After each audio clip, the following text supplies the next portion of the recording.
Open the pod bay doors, please, Hal.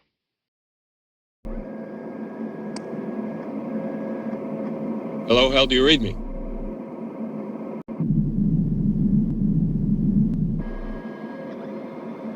What's the problem?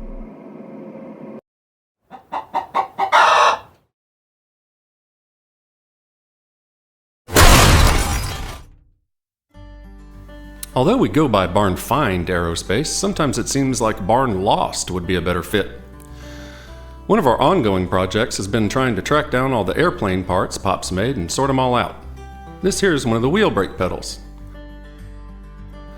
And here's the rudder pedal assembly. 4 rudder pedals.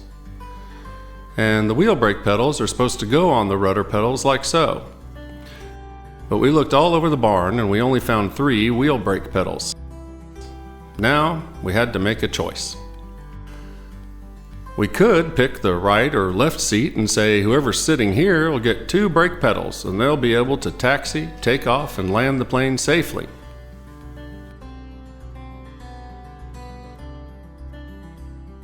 Whereas whoever's sitting in the other seat will just have to do ground loops because they only got 1 brake pedal.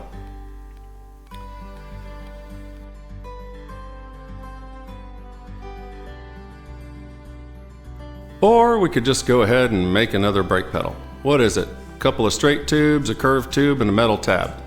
10-minute job, easy. When you have to bend a tube, this tool of Pop's is pretty handy, technically known as a, you guessed it, tube bender. But we don't have a die for large radius on a tube this small, so you have to do the bend a little bit by little bit, then shift the piece and bend a little more, and shift and bend until you got the curve you want. When you've got the curve you want, it's off to the drama queen of metal cutting, the friction saw. It's the loudest and flashiest way to cut stuff, and it leaves mean, sharp edges. So now we're off to the belt sander to clean up the laceration hazards.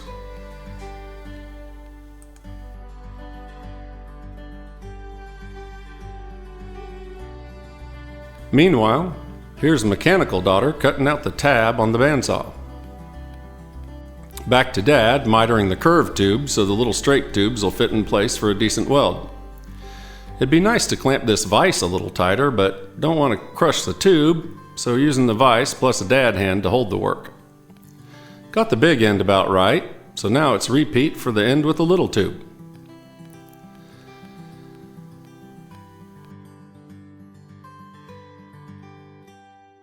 There's a trick to filing around a circle.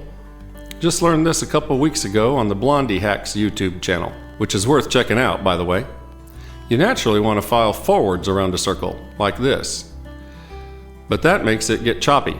The Blondie Hacks way is kind of the opposite, and it's not how you naturally want to do it, but it comes out a lot cleaner if you do it this way. Of course, these parts did have to be welded together, but somebody forgot to film that. So here's a random picture of mechanical daughter welding something else.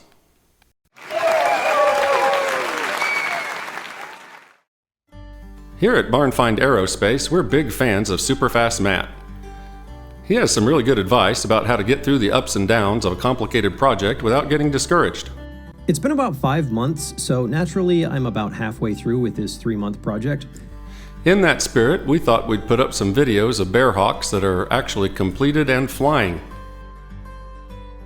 Here's a kindred spirit. He's a Kansas farm guy. Keeps his plane in his barn. Built it from plans.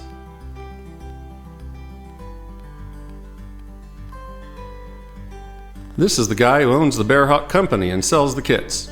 He built this plane for missionary work in Africa. Here he is showing off how short a distance he can land in, 172 feet. There's a few Bearhawks in New Zealand. These guys fly around their dismal, overdeveloped urban landscape, desperately trying to find some tiny spot of nature in between all the parking lots and strip malls that might be a nice place to land and camp overnight. The guy who built this orange plane has a YouTube channel called Bearhawk Blog. It occurred to me this is the same shade of orange Bruce McLaren painted his race cars. Must be some kind of New Zealand thing.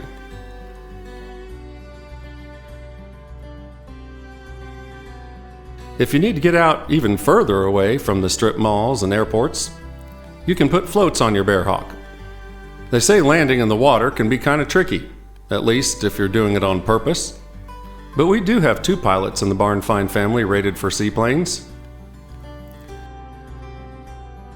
If you've been watching this channel, you probably noticed building an airplane isn't all glamour and excitement. With all these tedious jobs to do, it's nice to get a reminder of why we're doing all this. Even in the best equipped barn, you probably aren't going to have everything you need for all your jobs. So a couple of weeks ago, we went to Pro Coat Indy to get some advice from the owner, Megan the coating chick. Like a lot of shop owners, Megan learned her skills in her father's shop, and with a name like the coating chick, it had to be destiny that she followed him into the metal finishing business. This is one of the blasting cabinets where they blew the barn rust off our parts.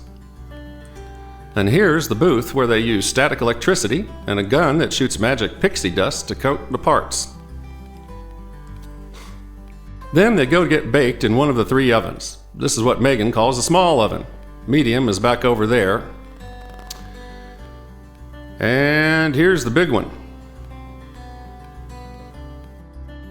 For the pedals and cockpit controls, Megan said a ceramic coating would best hold up to the wear and tear of getting stomped on and grabbed over and over again and again.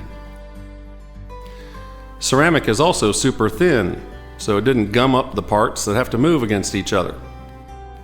Hopefully we don't need this for our cockpit controls, but ceramic is also good for parts that get crazy hot, like exhaust headers. We're not all that into bling here at Barn Find Aerospace, but if you like glitzy, Megan can do that too. It's hard to believe looking at these sleek, black, sheeny looking things and believe these are the same rusty parts that sat out in the barn for 10 years.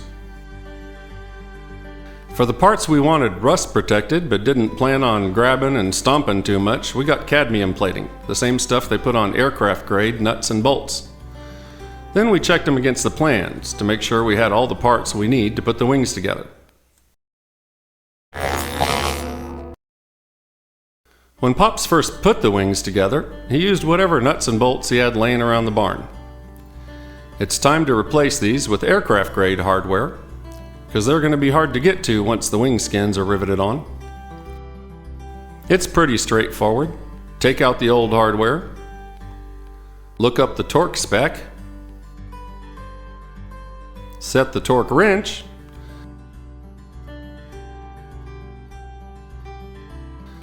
and then tighten the shiny cadmium plated nuts and bolts in place.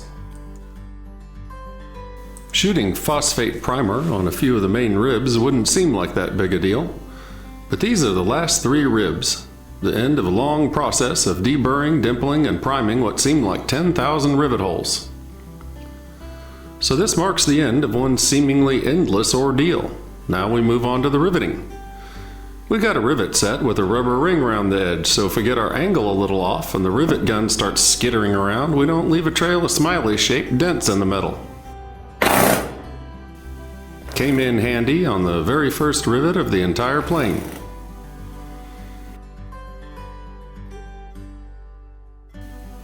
It was so exciting to buck one rivet, we couldn't resist going ahead and doing another one.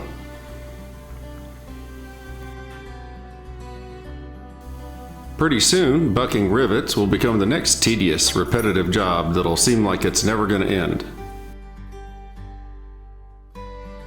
But right now, moving from one phase to the next feels like a cause for celebration.